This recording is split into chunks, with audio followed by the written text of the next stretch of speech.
사랑과 은혜가 많으신 아버지 하나님, 은혜와 사랑을 진심으로 감사를 드립니다.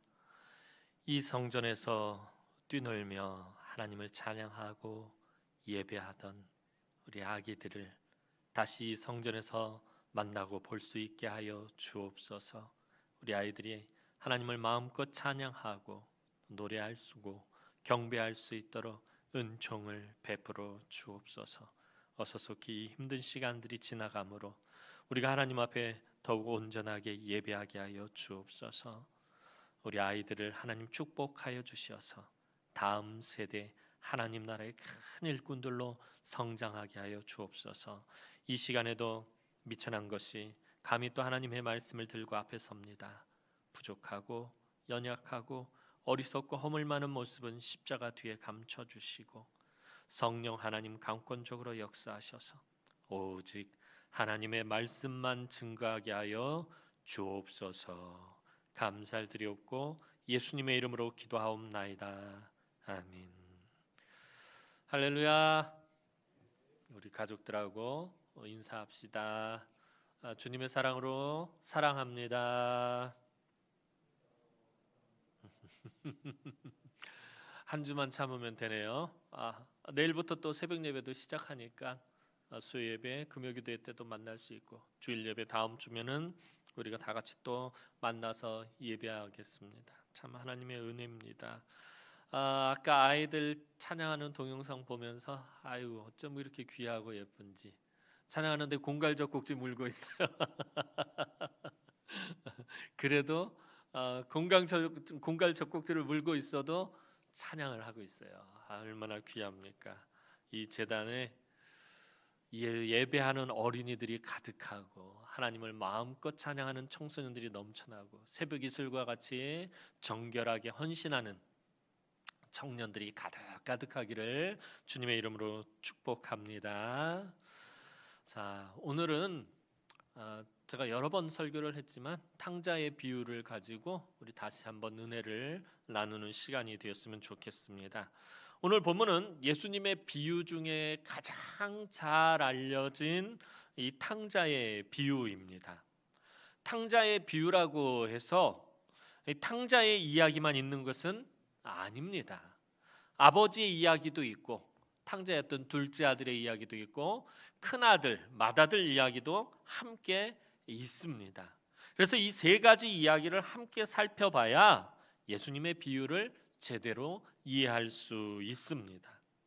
이 비유는 하나님이 어떤 분이신지에 대한 이해와 그 하나님과의 관계성에 대한 원리를 담고 있는 매우 중요한 비유입니다.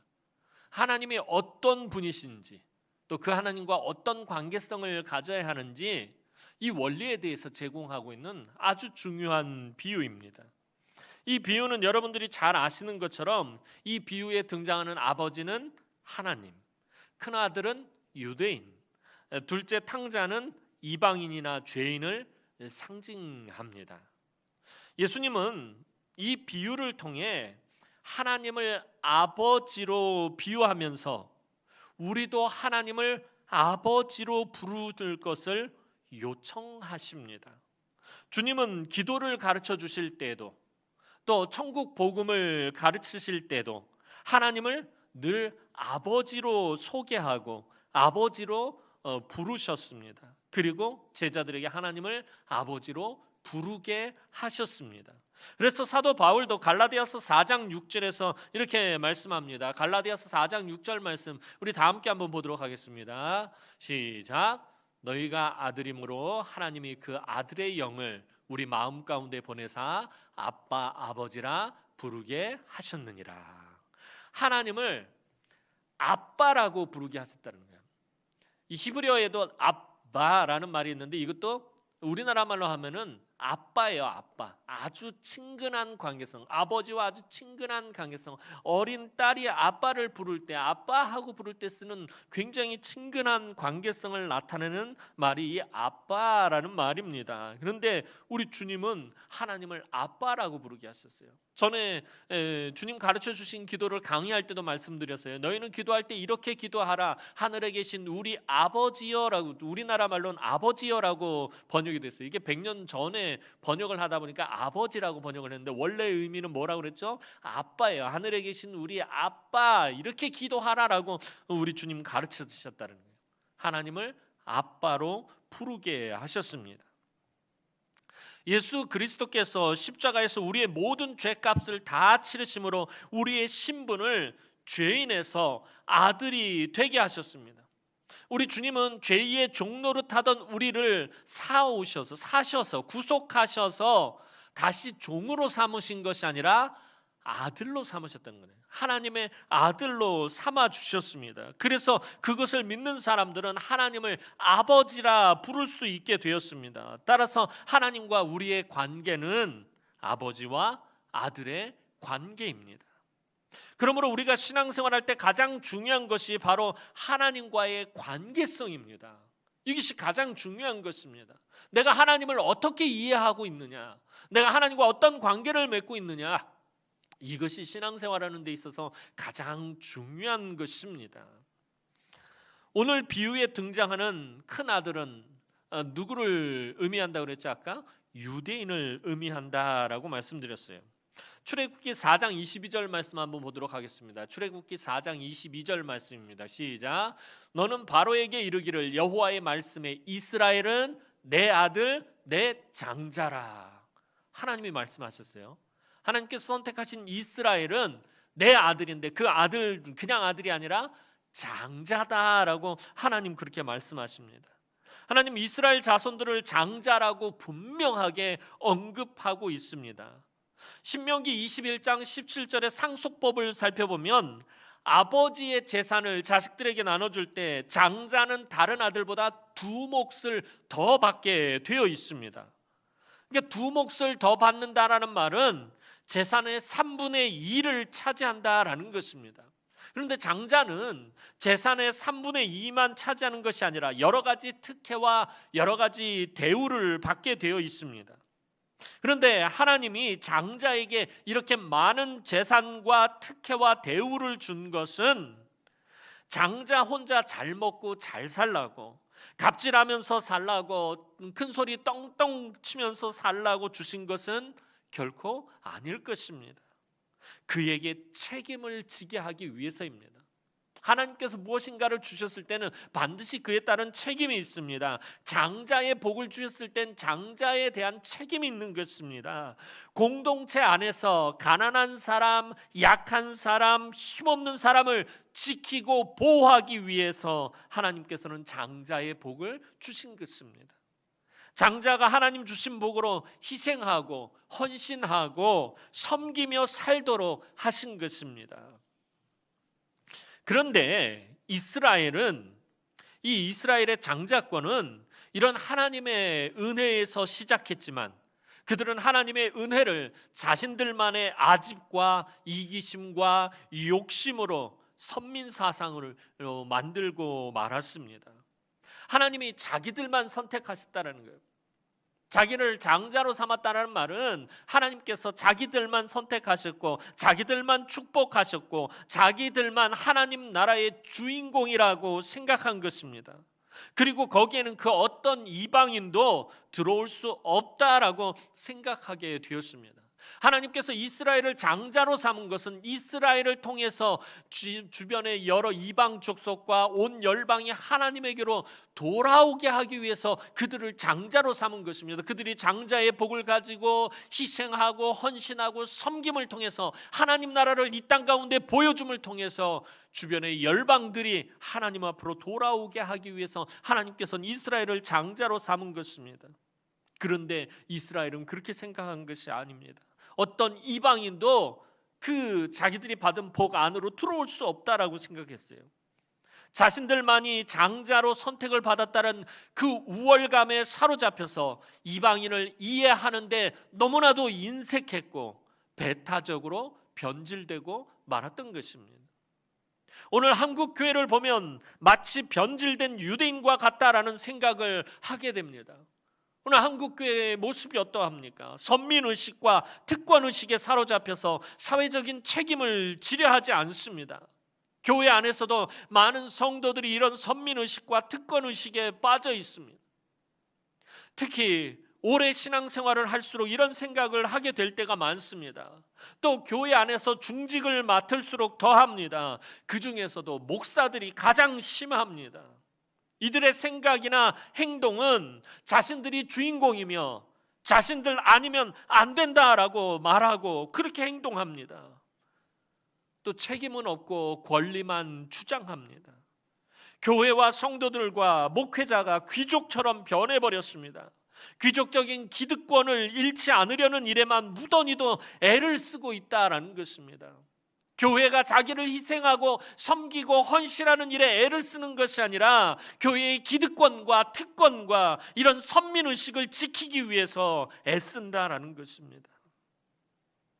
교회 안에서조차 예수의 복음을 찾아보기 힘들게 되었습니다. 하나님께서 이스라엘을 선택하신 것은 그들이 다른 민족에 비해 월등히 뛰어나거나 탁월했기 때문이 아닙니다. 이스라엘이 선택받을 만한 그런 마땅한 자격이 있어서도 아닙니다. 하나님께서는 신명기 7장 7절에서 8절 그 상반절에 분명히 이스라엘을 선택하신 이유를 말씀하십니다.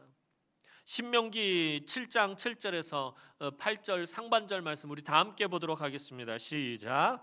여호와께서 너희를 기뻐하시고 너희를 택하심은 너희가 다른 민족보다 수요가 많기 때문이 아니니라.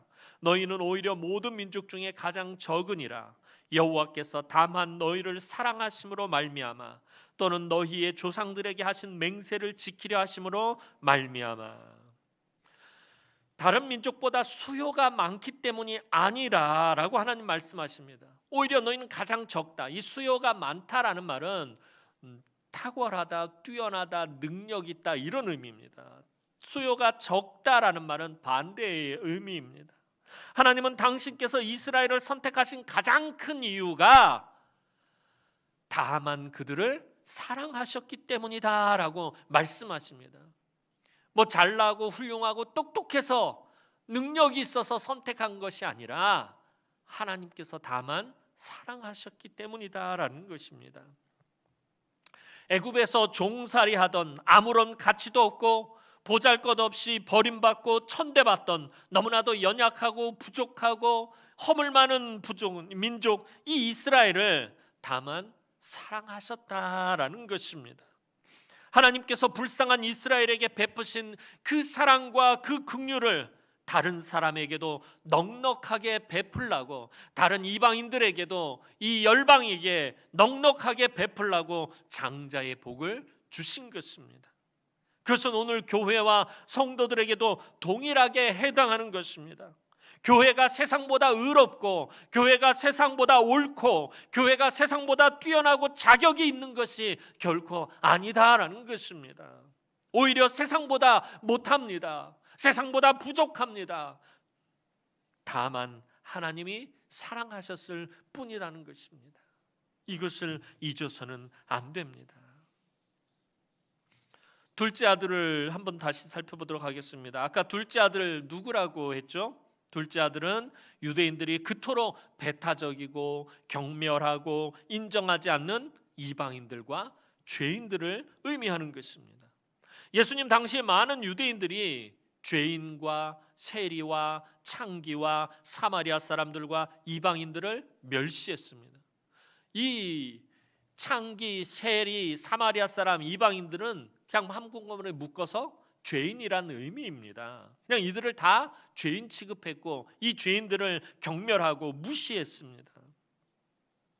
그런데 이들 모두가 그렇다고 해서 유대인에 비해 다 못 살고 다 부족했던 것은 아닙니다. 부자도 있었고 권력자도 있었고 학자도 있었고 군인도 있었고 물론 이 타락한 죄인들도 많이 있었습니다. 그런데 오늘 비유에 따르면 이들도 둘째 아들처럼 아버지 밑에서 잘 먹고 잘 살고 잘 입고 잘 신고 있었다라는 것입니다. 그렇다면 둘째 아들은 왜 그 좋은 아버지 집을 떠난 것입니까? 잘 먹고 잘 입고 잘 신고 잘 사는 왜 그 아버지 집을 떠났느냐라는 것입니다. 둘째 아들은 아버지의 사랑을 간섭과 억압으로 오해했기 때문입니다. 아들을 향한 아버지의 사랑의 훈계는 율법과 같습니다. 율법은 크게 두 가지 명제로 되어 있습니다. 무엇을 하라, 무엇을 하지 말라. 이렇게 두 가지 명제가 율법의 기본 구조입니다. 가장 대표적인 것이 바로 십계명입니다. 살인하지 말라, 내 부모를 공경하라. 이렇게 하라와 하지 말라로 되어 있습니다. 이스라엘 백성들이 왜 하나님을 버리고 우상을 따라간 것입니까? 이스라엘 역사, 성경에 나오는 역사서를 살펴보면 이 이스라엘 역사는 우상과의 싸움이다라고 말할 정도로 계속해서 우상의 문제가 계속해서 반복적으로 나타납니다. 이스라엘 백성들은 왜 하나님을 버리고 우상을 따라간 것입니까? 이 율법이 자신들의 삶을 간섭하고 자유를 억압한다라고 생각했기 때문입니다. 이 율법에 비해서 우상을 섬기면 너무나도 자유롭고 자기들 마음대로 할 수 있습니다. 억지로 하거나 억지로 하지 말아야 할 것도 없습니다. 그래서 가나안 땅에 들어가서 순식간에 우상 숭배의 길로 가버린 것이었습니다. 그렇다고 이스라엘 백성들이 하나님을 또 완전히 버린 것은 아니었습니다. 하나님을 금송아지로 형상화해서 섬겼습니다. 이것은 뭘 의미하냐면 즉 말씀대로 하나님을 섬긴 것이 아니라 자기들 마음대로 자기들 편한 대로 자기들 하고 싶은 대로 하나님을 섬겼다라는 것입니다. 둘째 아들이 그 좋은 아버지 집을 떠난 것은 바로 이 때문이었습니다. 자기 마음대로 하고 싶어서, 자기 편한 대로 하고 싶어서, 자기 하고 싶은 대로 하고 싶어서였습니다. 또한 근데 이 부분보다 이제 살펴볼 부분이 저는 더 중요하다고 보는데, 둘째 아들이 아버지 집을 떠난 데는 큰아들이 가장 결정적인 역할을 했다라는 것입니다. 아버지의 사랑을 간섭으로 오해한 것보다도 이 큰아들이 결정적인 역할을 했다라는 것입니다. 형은 장자였습니다. 오늘 비유를 보면 맏아들이라고 표현을 하고 있어요. 형에 대해서는 이 둘째 아들이고요. 그렇다면 형이 장자입니다. 아버지의 재산 대부분이 형의 것이었고 장자로서의 특혜가 다 형의 것이었습니다. 나중에 보면 아버지가 큰아들에게 말하잖아요. 내 것이 다 네 것이다 라고 말합니다. 그러니까 아버지의 모든 것을 다 갖게 되는 권리가 있었습니다. 따라서 둘째 아들은 항상 큰아들에게 모든 면에서 밀렸을 것입니다. 장자인 이 큰아들에게 이 둘째 아들은 모든 면에서 밀렸을 것입니다. 재산에서, 식탁에서, 장막에서, 권리에서, 일상의 모든 것에서 형에게 밀렸을 것입니다. 게다가 큰아들은 둘째 아들과 비교되게 성실과 순종이 탁월한 사람이었습니다. 탕자가 돌아오는 그 순간에도 큰아들은 밭에서 일하다가 오고 있습니다. 큰아들은 항상 아버지 집에서 부지런히 그리고 열심히 일했습니다. 아버지가 이것을 하라 해도 순종하고 아버지가 저것을 해라 해도 순종을 합니다. 제 너머 산에 긴 밭을 가서 메어라 그러면 가서 밭을 메고, 또 이곳에 가서 소를 먹여라 그러면 소를 먹이고, 아버지가 하라는 대로 다 합니다. 농땡이를 피우는 법이 없습니다. 그에 반해서 둘째 아들은 늘 겉돌고 농땡이꾼이었을 것입니다. 큰아들과 비교됩니다. 불성실하고 모든 일을 열심히 하지 않습니다. 왜 그런 것입니까? 왜냐하면 이 둘째 아들이 아무리 성실하게 일해도, 아무리 열심히 일해도 그 재산의 대부분이 누구의 것이 되기 때문에? 형의 것이 되기 때문에. 자기가 열심히 아버지 재산을 가지고 일을 해도 그것이 대부분이 형의 것입니다. 장자는 다른 아들의 2몫을 받게 돼 있어요. 3분의 1을 받게 돼 있다는 거예요. 아버지 재산에. 자기의 몫이 얼마 되지 않았기 때문에 열심히 일할 필요가 없었던 것입니다. 그래서 형의 입장에서 보면 그런 동생이 얼마나 믿고 싫었겠습니까? 자기는 열심히 일하는데 늘 농땡이 피고 있는 이 동생은 너무나도 믿고 싫었을 것입니다. 자기는 성실하게 사는데 동생은 늘 건성으로 삽니다. 형은 그런 동생을 아마도 쓰레기 취급했을지도 모릅니다. 아예 동생 취급도 안 했을 것입니다. 그럼 우리가 읽지는 않았지만 이 탕자의 비유가 포함되어 있는 25절 말씀을 보면 맏아들은 밭에 있다가 돌아와라고 기록하고 있습니다. 밭에서 늘 일하고 있는 아들. 큰아들이 얼마나 성실한 사람인지 설명해 주는 구절입니다. 하지만 이 큰아들의 성실함과 열심이 그의 인격과 신앙을 나타내 주지는 못합니다. 28절을 보면 그의 본심이 드러납니다. 28절 말씀 한번 보도록 하겠습니다. 시작. 그가 노하여 들어가고자 하지 아니하거늘 아버지가 나와서 권한대. 집 나갔던 동생이 돌아왔어요. 그런데 큰아들의 반응은 분노입니다. 노해서 그 집에 들어가기가 싫어요. 심지어 아버지가 나와서 큰아들을 데리고 들어요. 권하기까지는. 아버지를 밖으로 나오게까지 만듭니다. 여기서 이 큰아들의 선민의식이 나타나고 있는 것입니다. 아버지가 나와서 권할 때 큰아들은 어떻게 하죠? 동생에 대해서 비난을 합니다. 아버지의 재산을 창기와 더불어서 말아먹은 놈이라고. 아주 나쁜 놈이라고. 나 열심히 살았는데 아버지 나한테 해준 게 뭐가 있냐고. 나 열심히 살았다. 나는 성실했다. 나는 잘못한 게 없다. 나는 율법도 철저히 지켰고, 나는 금식도 했고, 나는 정해진 기도 시간도 빠짐없이 꼬박꼬박 지켰고, 나는 11조도 정확히 했고, 나는 구제도 했고, 나는 거룩하게 살았다. 나는 저 창기와 세리와 사마리아 사람과 같지 않다. 도대체 저 죄인은 뭐냐? 이런 유대인의 선민의식이 큰아들의 장자로서의 선민의식이 둘째 아들을 정죄하고 아버지 집에서 내쫓았던 것입니다. 오늘 한국교회 가장 큰 문제 가운데 하나가 교회를 떠나는 사람들이 너무나 많다라는 것입니다. 7, 80년대 한국교회가 정말 뜨겁게 부흥하던 시기는 교회로 사람들이 구름대와 같이 몰려왔어요. 1200만 명이 넘었어요. 우리나라 인구의 4분의 1이 넘었었습니다. 그런데 지금은 800만 명도 안 된다고 그러는데 엄청나게 많은 사람들이 교회를 떠나가 버렸어요. 왜 많은 성도들이 교회를 떠나는 것입니까? 물론 그것은 떠난 성도들이 내린 결단이고 선택입니다. 하지만 오늘 둘째 아들과 같이 형의 장자의식에 밀려서 떠나가고 있지는 않는지 깊이 반성해야 한다는 거예요. 교회의 선민의식과 장자의식 때문에 교회를 떠나가는 성도들이 많다라는 것입니다. 이 장자의식, 이 선민의식을 다르게 표현하면 신앙의 갑질이라고 말할 수도 있을 것입니다. 요즘 교회가 안팎으로 여러 가지 갑질을 하는 것을 보게 됩니다.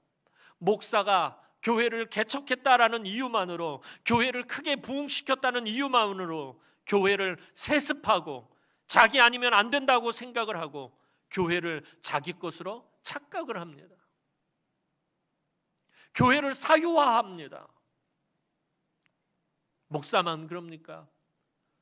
또 성도들도 먼저 믿었다는 자존심과 더 오래 다녔다는 이유로 큰 소리를 내고 11조를 비롯한 여러 헌금을 많이 한다는 이유로 말과 행동에 힘을 주고 많이 배운 엘리트, 고위직에 있는 인사, 사회적 지도층이라는 이유로 교회에서 갑질을 합니다.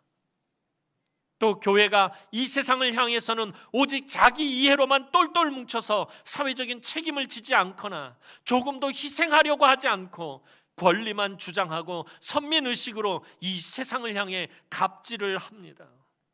교회에 이런 장자의식과 선민의식이 더하면 더할수록 사람들은 교회를 떠나려 할 것입니다. 특별히 젊은 사람들은 갈등하고 다투고 갑질하고 희생하지 않고 섬기지 않고 모범을 보여주지 못하고 큰 소리가 오히려 나오는 교회를 아주 숨막히게 생각합니다. 그리고 주저없이 떠나버립니다. 아이들도 청소년들도 청년들도 마찬가지입니다. 마지막으로 둘째 아들에 대해 살펴볼 것은 그가 세상 유혹을 따라갔다라는 것입니다. 13절을 보면 둘째 아들은 아버지의 재산을 받은 지 얼마 안 되어 먼 나라로 가버립니다. 재산을 받자마자 떠났다라는 것. 비록 그가 큰아들에 비해서 적은 재산을 받았지만 이 아버지는 굉장한 부자이기 때문에 매우 많은 재산을 또한 받았을 것입니다. 그런데 재산을 받자마자 떠났다라는 것은 그가 이미 오래전부터 떠날 생각과 떠날 준비를 하고 있었다라는 것입니다. 그 재산을 정리하려면 시간이 걸렸을 것입니다. 그런데 이미 그 둘째 아들은 재산을 어떻게 정리할 것인지, 또 어디로 갈 것인지, 무엇을 하면서 살 것인지 이미 계획을 세워놓았을 것입니다. 아버지의 간섭이 없는 곳으로, 형의 장자의식이 없는 아주 자유로운 곳으로 떠났습니다. 그런데 아버지의 간섭이 없고 형의 장자의식이 없는 이 곳을 주님은 무엇이라고 표현하고 있냐면 그곳은 허랑방탕하기 좋은 곳이었다라고 주님은 말씀하고 있습니다. 이 아들은 아버지의 간섭이 없고 형의 장자의식이 없는 곳으로 가서 허랑방탕하게 살았습니다. 이 허랑방탕하다라는 말의 원전의 의미는 구원하기에 어렵다라는 뜻을 내포하고 있습니다. 즉 허랑방탕은 구원받지 못한 사람들의 모습이라는 것입니다. 요즘 우리 사회가, 이 사회가 허랑방탕한 사회가 되어가고 있습니다. 먼 나라에 갈 것도 없이 우리가 사는 이곳이 그러합니다.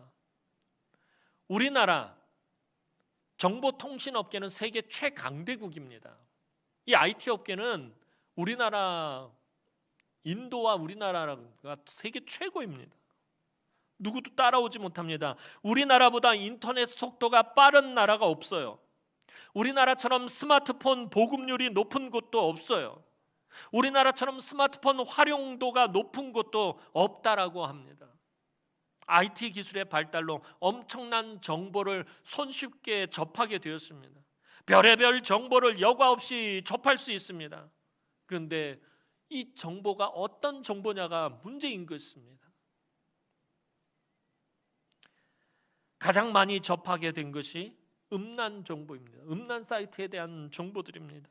그 외에도 자살, 폭력, 동성애, 마약, 불법, 이단 사이트를 손끝 하나로 접할 수 있어요.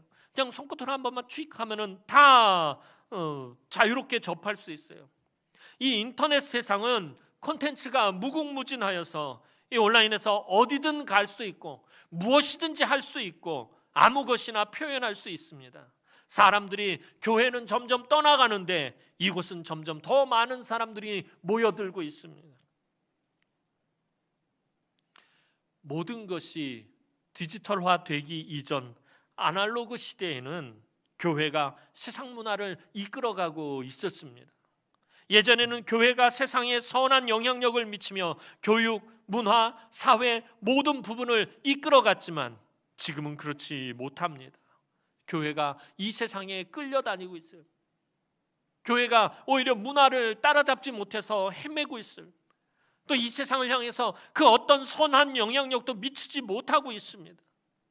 오히려 늘 손가락질의 대상이고 비난의 대상이고 온갖 욕을 다 먹고 있습니다. 요즘 세상을 가장 뜨겁게 달군 사회적 이슈가 무엇입니까? 정인이 사건입니다.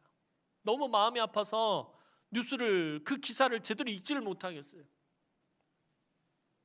정말 여리고 어린 한 아이가 입양되어서 양모의 학대로 엄청난 고통 속에 죽고 말았습니다. 그런데 그 양모는 기독교인이었고요. 신앙을 건학 이념으로 하는 아주 유수의 좋은 학교를 나왔고요. 그 양모의 아버지는 큰 교회 목사님이었습니다. 그런데 그들은 자신들이 잘못한 것이 없다라고 항변합니다. 조금의 반성도 없고 오히려 법적 싸움을 하겠다라고 주장합니다. 그 누구도 그 어린 아기에게 잘못했다라고 말하지 않습니다. 그로 인해 교회가 지금 얼마나 손가락질을 받고 얼마나 많은 비난을 받고 있는지 모릅니다. 어떻게 하다 교회가 이런 괴물을 키워낸 것인지 우리 정말 깊이 반성해야 합니다. 정인이 양모 한 명이겠습니까? 교회가 키워낸 괴물들이 너무나도 많다라는 것입니다. 지금 코로나 때문에 온라인으로 예배를 드리네 못 드리네로 참 말이 많습니다. 우리가 언제부터 예배를 그렇게 잘 드렸다고 그동안 정말 하나님이 기뻐하시는 예배를 드려온 것처럼 뻔뻔하게 예배를 지키겠다라고 큰 소리를 내는 것보다 먼저 해야 할 것은 왜 교회가 이런 괴물 같은 사람을 양성해내고 신학교가 왜 이런 괴물 같은 목사들을 만들어내고 왜 많은 성도들이 교회를 떠나가고 왜 세상에 선한 영향력을 미치지 못하게 되었는지 우리 정직하게 살펴보고 반성하고 회개하고 그리고 개혁해야 합니다. 우리 삶의 예배가 회복되지 않으면 진정한 예배가 회복되지 않습니다. 우리가 그토록 입이 터져라 찬양하는 것처럼 교회가 교회되고 예배가 예배되려면 본질적인 문제들부터 우리가 다시 살펴봐야 합니다. 현상에 급급하지 말고 그 현상 밑에 있는 그 뿌리에 있는 문제들을 다시 살펴보고 짚어봐야 합니다. 회개해야 합니다. 한국교회 지금 부끄러워해야 합니다. 부끄러워하는 사람이 없어요. 반성하고 하나님 앞에서 철저하게 낮아져야 합니다.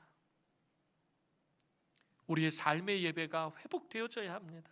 늘 말씀드립니다. 하나님은 아벨의 제사만 받으신 것이 아니라 아벨의 삶도 함께 받으셨다는 게 성경을 보면 하나님께서 아벨과 그의 제물을 받으셨다라고 말해요. 그의 제물을 받으셨다라고 성경은 표현하지 않고 아벨과 그의 제물을 받으셨다는 거예요. 아벨의 삶과 아벨의 예배를 하나님 함께 받으셨다는 것입니다.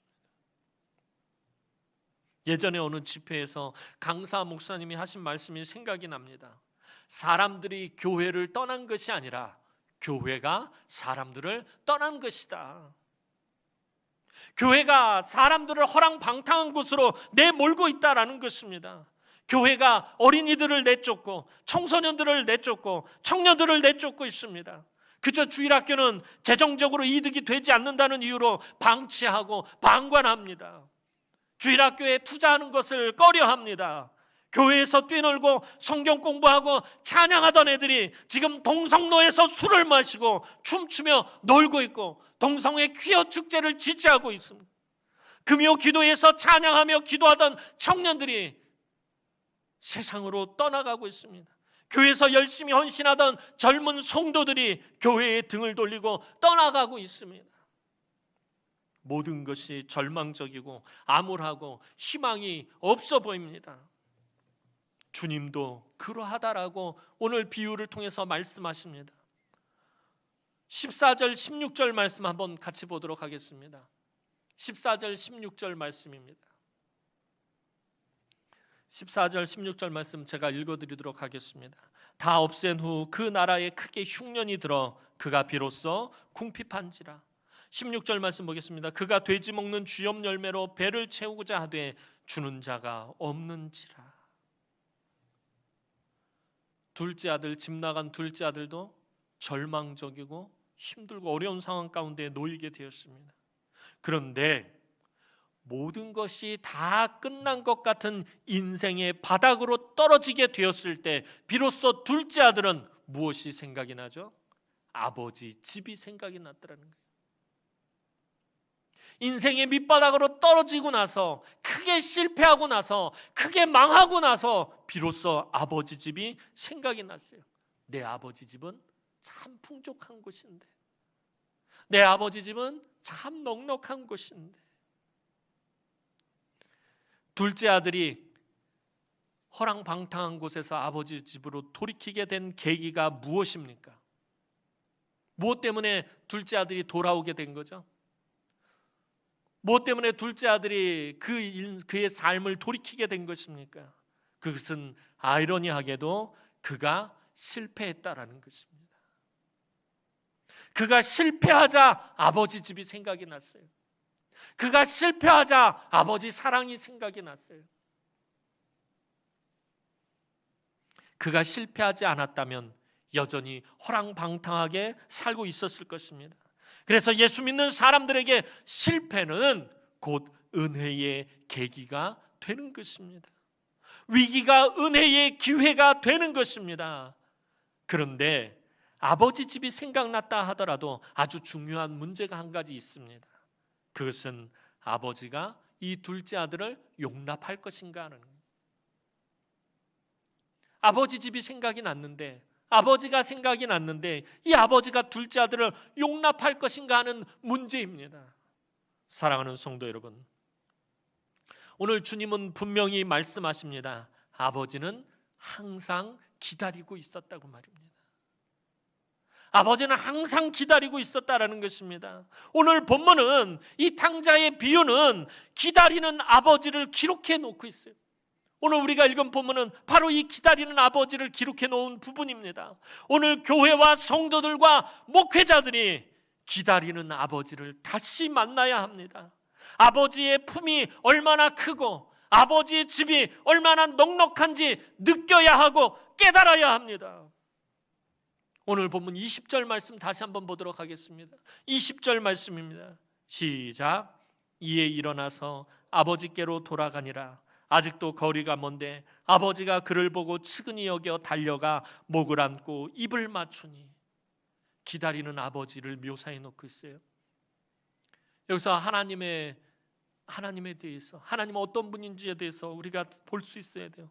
둘째 아들이 아버지를 보기도 전에 아버지가 먼저 보았다는 거예요. 거리가 먼데 오는데 아들은 아버지를 못 봤어요. 근데 아버지는 아들을 먼저 보았어요. 둘째 아들이 고개를 숙이고 터덜터덜 걸어올 때 아버지가 먼저 달려갑니다. 아들이 하늘과 아버지께 죄를 지었다고 고백도 하기 전에 아버지는 목을 안고 입을 맞추며 먼저 다 용서해 줍니다. 아들이 자신의 실수와 죄를 고백하자 아버지는 아들을 회복시킵니다. 22절 말씀 보도록 하겠습니다. 오늘 본문 22절 말씀입니다. 시작. 아버지는 종들에게 이르되 제일 좋은 옷을 내어다가 입히고 손에 가락지를 끼우고 발에 신을 신기라. 아주 폭삭망해서 거렁뱅이가 되어 돌아온 아들의 모습을 다시 아버지의 귀한 아들의 모습으로 회복시켰습니다. 오늘 비유를 보며 지금까지 우리가 강조해온 부분이 어디예요? 탕자는 아버지 집으로 돌아가야 한다라는 거예요. 아버지 집으로 돌아가야 한다라는 거예요. 다시 두 손 들고 아버지 앞으로 천부의 의지 없어서 돌아갑니다. 돌아가야 한다라는 것입니다. 그것을 강조해 왔어요. 그런데 탕자가 돌아가는 것보다, 탕자가 아버지 집으로 돌아가는 것보다 더 중요한 것이 있습니다. 그것은 아버지 집이 어떠한 집이냐 하는 것입니다. 그리고 기다리고 있는 아버지는 어떤 분이냐 하는 것입니다. 아버지 집은 풍족하고 넉넉한 곳입니다. 아버지는 그 품이 너무나도 크고 넓은 분입니다. 그래서 허랑방탕한 삶을 살았던 아들을 다시 품을 수 있을 정도로 그 아버지의 품이 넓고 큰 분입니다. 무엇을 말하려고 하는 거냐? 바로 교회가 그러해야 하다라는 것입니다. 교회는 아버지 집처럼 풍족하고 넉넉해야 합니다. 아버지처럼 그 품이 넓고 넉넉해서 모든 사람들을 품을 수 있어야 합니다.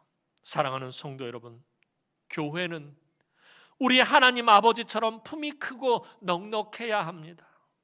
믿음도, 사랑도, 헌신도, 섬김도, 그리고 용서와 관용도, 이해도 품이 크고 넉넉해야 합니다. 교회에 품이 크고 넉넉해야 떠난 사람들이 다시 돌아옵니다. 교회가 장자의식과 선민의식을 버려야 세상 사람들이 아버지께로 돌아옵니다. 엄밀히 말하면 교회는 있는 사람들을 위해서 존재하는 것이 아니라 떠난 사람들을 위해서 존재하는 것입니다. 이곳에 있는 우리는 이미 아버지 것을 다 받았어요. 아버지가 큰아들에게 말하잖아요. 얘야, 이미 내 것은 다 네 것 아니냐. 뭘 더 받으려고 할 필요도 없고 뭘 더 하려고 할 필요도 없다라는 것입니다. 저와 여러분들이 이미 다 받았어요. 그렇다면 교회는 저와 여러분들을 위해서 존재하는 것이 아니라 떠난 사람들을 위해서 있는 것입니다. 이 세상을 위해서 있는 것입니다. 이 세상에 죽어가는 영혼들을 위해서 있는 것입니다. 그래서 교회는 오직 예수만 바라봐야 하는 것입니다. 예수님만이 그렇게 하실 수 있기 때문입니다. 주님 분명히 말씀하시잖아요. 나로 말미암지 않고는 아버지께로 올 자가 없느니라. 아버지께로 가려면 어떻게 해야 돼요? 예수밖에 없다라는 거예요. 오직 예수밖에 없다라는 것이에요. 예수를 통해서만 기다리는 아버지의 사랑과 긍휼을, 풍성한 아버지를, 모든 것을 품으시는 아버지를 만날 수 있다라는 거예요. 예수를 통해서만. 그래서 예수만 바라봐야 하는 것입니다. 신앙생활하며 사람을 바라보고 사람들을 의지하고 사람에게 위로받으려고 하지 마시기 바랍니다. 늘 말씀드려요. 사람들 바라보면 사람 때문에 시험 들고 사람 때문에 상처받고 사람 때문에 교회를 떠나게 되는 것이에요. 오직 예수만 바라보시기 바랍니다.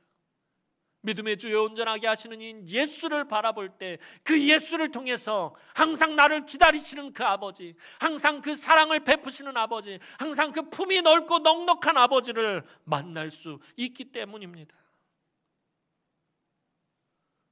올 한 해 우리가 오직 예수를 바라보자라고 올 한 해 비전을 제가 세웠는데요. 예수를 바라본다라는 것이 무엇입니까? 예수를 바라본다라는 것은 우리의 삶의 곳곳에서 어떤 문제를 만났을 때 우리 예수님이라면 어떻게 하셨을까? 우리 주님이라면 어떻게 하셨을까? 고민하며 우리 주님과 씨름하고 그 답을 구하는 것입니다. 올 한 해 우리 남은교회와 모든 성도들이 오직 예수만 바라보며 그 사랑의 품이, 그 용서의 품이, 그 믿음의 품이, 그 소망의 품이 크고 넉넉해졌으면 좋겠습니다. 그래야 이 코로나19가 끝났을 때 너무나도 좁아진 전도의 문이 다시 열리고 떠난 사람들이 다시 돌아오게 될 것입니다. 조금씩 비우고 넓혀서 우리가 단번에 그렇게 할 수 없잖아요. 우리가 매일같이 조금씩 비우고 넓혀서 온 땅을 품을 수 있는 아버지의 집과 같은 우리 남은교회와 우리 남은의 성도들이 되기를 주님의 이름으로 축원합니다. 기도드리겠습니다. 사랑과 은혜가 많으신 아버지 하나님, 은혜와 사랑을 진심으로 감사를 드립니다. 많은 사람들이 교회를 떠나고 많은 사람들이 교회를 손가락질하며 비난합니다. 교회가 장자의식과 선민의식에 빠져서 해야 할 일을 하지 못하고 엉뚱한 짓만 하고 있습니다. 아버지 하나님, 이때에 오직 믿음의 주여 온전하게 하시는 이신 예수만 바라보게 하여 주옵소서. 오직 예수를 통해서만 기다리는 아버지, 사랑과 긍휼이 풍성한 아버지, 모든 것을 품으시는 아버지를 만날 수 있도록 하나님 은혜를 베풀어 주옵소서. 우리가 다시금 기다리는 아버지를 만날 수 있도록, 그 은혜를 누릴 수 있도록 하나님 은총을 베풀어 주옵소서. 올 한 해 우리가 우리의 모든 것들을 조금씩 비우고 넓혀서 아버지의 집과 같은 우리 남은교회, 우리 남은의 모든 권속들이 되게 하여 주옵소서. 감사드리옵고 예수님의 이름으로 기도하옵나이다. 아멘.